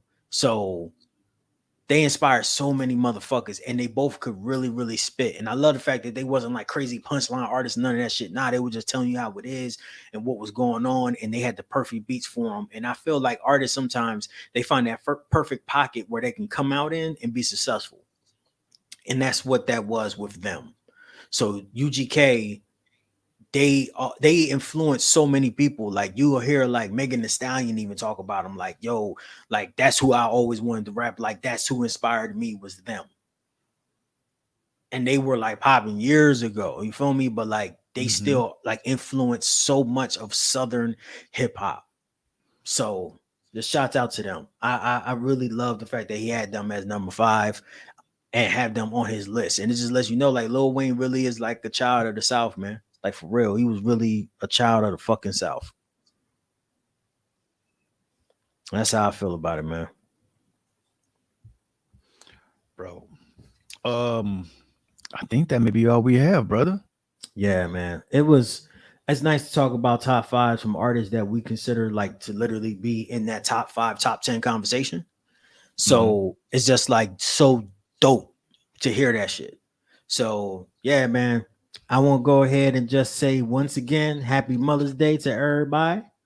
And to all the mothers out there, man, y'all have a great day. I'm pretty sure I'll be in contact with a whole bunch of y'all tomorrow and shit like that, including my own mama. You know what I mean? So happy Mom's Day to my mama. You feel me? Yeah. So, but yeah, man, we really appreciate y'all coming out today. Wayne, you want to go ahead and send us out of here, big homie? Absolutely, I will, man. First and foremost, I want to thank everybody on stereo, man, for sending us love and for listening to us, man. We appreciate you, man. We hope that we. Hold on, I'm sorry. Do you want to go ahead and play those? Can you play that shit on stereo? Let's play. I can. Are you sure? Are you sure you want to play? Yeah, I don't know. I don't know what's being said, man. I mean, I'm pretty sure it's not nothing crazy. Man, we hope not. I don't know how to. I wouldn't know how to. Yeah, let me see them out loud. Let's see what we got. Let me see. Hold on. Yo, just saying what's up. Thanks, Mike Check, man. Appreciate you, bro. All love. All the love, bro. Let me go play. Did y'all say something about Missy Elliott? The reason why Missy Elliott is not in the industry now because she has Graves' disease. So does Wendy Williams. They don't talk about that. Oh man, I didn't know she had. Shout out to Pretty V. Yeah, I heard about that too. Yeah, but it wasn't no hate towards Missy or anything like that. It was more so of I really didn't feel like people would give her music. I don't feel like her music will fit in today's era of music. You know what I mean? I really don't think she would find, people would take the time out to really listen to it like we did back in the day. You know what I mean? Not so much about her ailment or her not being able to do it how she used to do it. I know Missy still got it in her. It was just that I feel like it would go unnoticed nowadays. But shout out to Pretty Vito. All right, let me keep going. Mm-hmm. Good afternoon. Good afternoon. Shout out to the whole panel. Hope both of you are doing well. Who's this lovely person? Thank you. You're such a blessing to the I'm earth. hearing some of the all-time greats being mentioned. So trying to see where the conversation goes. And Jimmy, I really agree with you about Jay-Z being the pinnacle of success and kind of literally the blueprint as a rapper. And like career-wise, and I feel like Biggie was that for an actual rapper. Yep. Like if you had to give somebody to study to be like, yeah, what's a high power way to do this rap thing? Biggie literally mastered all sides of being a rapper. Yeah, I totally agree with that. Me too. Yeah, he was like 20. Yeah, like 24, 25, man. Like you're way too young to have so much experience, and to be able to just be able to spit it out and get it out there so vividly. You know what I mean? Like some people are just like born genius, and it shows. Big was definitely one of those people who were born I was just fucking incredible, man. Just he was one of the greats. I don't know, man. I don't know. Let's go back to her next message, man. Yeah, I think Biggie was just in a different space at that time because when he really first came out, it was like rapidy rap. I've been talking about, Wu-Tang rap, where you did your vocabulary, all of that shit. Biggie became like a minimalist rapper, where he even started breaking it down, the slow flow. My slow flow's remarkable. He even started breaking it down to where it was about the syllable patterns, not just, but it always been about the syllable pattern. But I think Biggie did a very good job at editing his verses and not having a lot of fluff, And I think even though his catalog is very small, it's still being picked apart today because he ain't have fluff. Like everything was condensed. Who the fuck is this person? See, you a monster.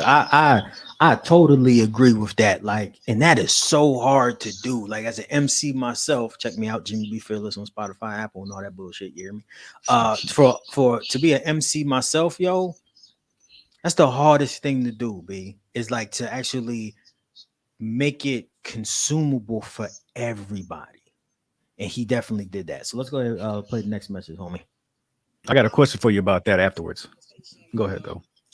The older I get, the more I appreciate Southern music. I grew up, I'm heavy New York. I grew up D Block, Dipset. D Block? Yeah, D Block. Yeah. Stage to listen to nobody else. Like that G Unit mixtape one.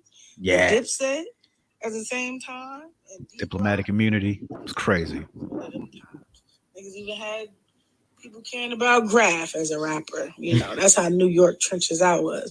But the one artist that helped me appreciate Southern hip hop is Big Crit. Like when you was just talking about Goody Mob, even you describing the songs, I see where Big Crit get a lot of stuff from. And Big Crit literally encompasses all of the legendary stuff in the South. And it really makes you appreciate those artists. All right, one more, big homie, because she flames. UGK was one of the big breakthroughs in the North to the South. When Big Pimpin' came out, and Pimp C was on that beach with that fur, smoking out, pulling up. People live in my cup. Shit. Yes. I was like, yes. This is wild shit. Yeah. So UGK has influenced a lot of people, and Bun B was extremely crucial in early Drake years too. He looked out for Drake, and a lot of people don't talk about that part. Look, man. First of all, thank you so much for joining and us on stereo. Thank you so much. We're gonna be doing this every Saturday and doing this shit as well. So just really, really appreciate you joining in. And man. Yeah, man. Thank you. And we totally agree with your points, and it's just great to have that conversation. Remember, we live stream too on YouTube. So I wanted to ask you real quick when she had brought up the about knowing how to edit. As a rapper, do you just spit what you spit and like you go in and edit, or do you like kind of cut it down as you're writing and kind of hear it out and fix it then? How do you go about doing it? I think the greats have everyone has their own process, but I would say me personally, when I'm sitting there like trying to make music and shit like that, I just kind of think like, and this is kind of like Homage had a lot of influence on this with me as well. I kind of think about like what story am I telling and what am I doing? Is this verse concise? And if I just want to do like some like I want to spit on this beat and just like destroy it, then that's what it is. But if I'm trying to tell a story, that's different. Like you need to break that shit down like you're writing a book, you feel me? But like if you're trying to make like a song that you think that could possibly, get out there on the radio, some bullshit like that, that's different because you want to get people's attention and keep them looped in. So it just really depends. It's hard to answer that question because some verses just come. But when I get like deep and trying to like, when I made Gwen, that's something that took a long time to write because it's just like, you want to make sure that you're touching on key points and you're not just veering off, just staying on subject. So to me, it's kind of like writing a book or anything like that. It's the art of it. That's one of my reasons why I feel like Gwen shouldn't be like like something you keep on the back burner or a throwaway, man. That needs to be on an album or that needs to be something that you push behind because, like I said, man, that was like you put a lot of emotion into that song, man. And I feel like everybody needs to hear that. Everybody needs to hear that. I feel like you will get a lot more respect when people see like what you've gone through or what you've been through and what you've done to yourself and what you've come out of, man. And I think Gwen was that for you. I appreciate that, but we'll talk about it another time. Let's go ahead and end this out, man. I appreciate all the comments on Stereo. Thank you so much. We'll be doing this every Saturday at 1 p.m. Eastern Standard Time, 12 p.m. Central Time, and 10 a.m. LA time, whatever the fuck it is. So thank you. Shit, because I don't know. I can't remember all these time frames and shit. What's China time? I don't know what China time is. Yeah, right. So, Wayne, you want to go ahead and send us out, man? Because yeah, let's do it, man. We're a little over time, but let's do it. So for the so once again, thank everybody on Stereo, man, for spending their Saturday with us. Thank everybody in the live for spending their Saturday with us, man. You could have been anywhere in the world, man, but you spent a couple of hours here with us, and we really appreciate it, man. We know you guys got to go out and cut grass and go shopping and do all that other stuff, man, but just thank y'all for helping our dreams come true, man, and talking with us, man. We really appreciate that. YFM podcast, baby, the world's most hated. You can find us on the YouFeelMePodcast.com. That's our own personal website. You listen to this and all of our other past audios. Okay, we close to 100. We're getting down to 100 episodes, man. Okay, Fearless, I wanted to talk to you about this, bro. I think we need to do something special for the 100 episode. We need to talk about it. I don't know what yet, but we need to go ahead and do something and plan something. So yes, You Feel Me Podcast, YouFeelMePodcast.com. Y'all go and y'all listen to everything that we have. We're on YouTube as well, man. Go watch all of our videos. I think we have like 92, 93 so far. Pick your poison, man. We got everything going on, everything. If it's not social issues, it's about hip hop, it's about similar everything, man. Y'all go and find the video, y'all watch it, y'all enjoy it. Tell us what you think about it, okay? Linktree is the best place where y'all can get everything from us, man. The You Feel Me Podcast Linktree that has our social media, has our websites, man. It has everything on there as far as socials go. You can find us on Twitter at You Feel Me Cast. Okay, I'll be wilding on Twitter. Y'all please follow us on there, man, because I'll be saying some wild shit and we could be getting kicked off of that very soon, man. I'm always doing something to get us blocked, man. So I apologize, but y'all still follow us. Fearless usually runs the IG page, man. That's we changed that up, right, Fearless? I think it's YFM Pod. Is that correct? Yeah, that's correct, big homie. Cool. At you YFM Pod is on IG, man. Y'all please look us out and follow us on there as well. Anywhere your free podcasts are sold. We're on Stitcher, we're on Spotify, Overcast, man. Apple. Overcast is the best place to get us. Y'all please jump on Overcast for us, man. It's his own podcast app. You download it. Once you download that, you download the YFM Podcast, World's Most Hated. Please look for the World's Most Hated, man. That's how you know it's us. That's how you know it's great. That's how you know it's special. Y'all download that. We get a little kickback for it. That's the Overcast. If y'all got Apple, do it on Apple. If y'all got Spotify, do it on Spotify. YFM, World's Most Hated. Always look for that. Always look for that. Jimmy B. Fearless. He's one of the greatest rappers of all time, man. I'll say that until I'm blue in the face. I don't care what anybody else feels about it. It's my goddamn opinion. Jimmy B. Fearless is one of the greatest at what he does. He dropped 2 albums last year. Fye, and Kobayashi. That's on Apple Music. That's on Spotify. That's on YouTube. Y'all go and check those out as well. They're phenomenal albums. Phenomenal pieces of work. He has a new song, a new single coming out at the end of the month called WG. All right, I've already heard it. It's already solid with me. I think it's already flames. I think it's one of the best works he's ever done. The dude just keeps getting better and better when it comes to this hip hop shit. Y'all go and y'all listen to it. Support your man. Support your guy. Patron, we're on Patreon as well. We got $2 level, $5 level, $10 level. We go give you a little something if you subscribe, man. Trust and believe that the money that we get from you guys, we're going to put right back into the podcast, or it's probably going to go to Jimmy's pocket so he can continue to create these dope ass songs, this dope ass music. Either way, it's going to go to your entertainment. It's going to go to your entertainment.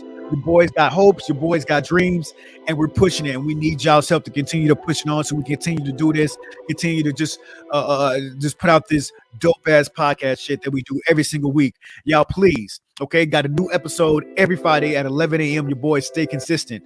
Y'all, please log on every Saturday at 1 p.m. Eastern time. Okay, I believe it's 12 p.m. Central time and 10 a.m. Los Angeles time. I'll figure out what Los Angeles time is. I don't know that just yet, but you know, hey, join us on the live.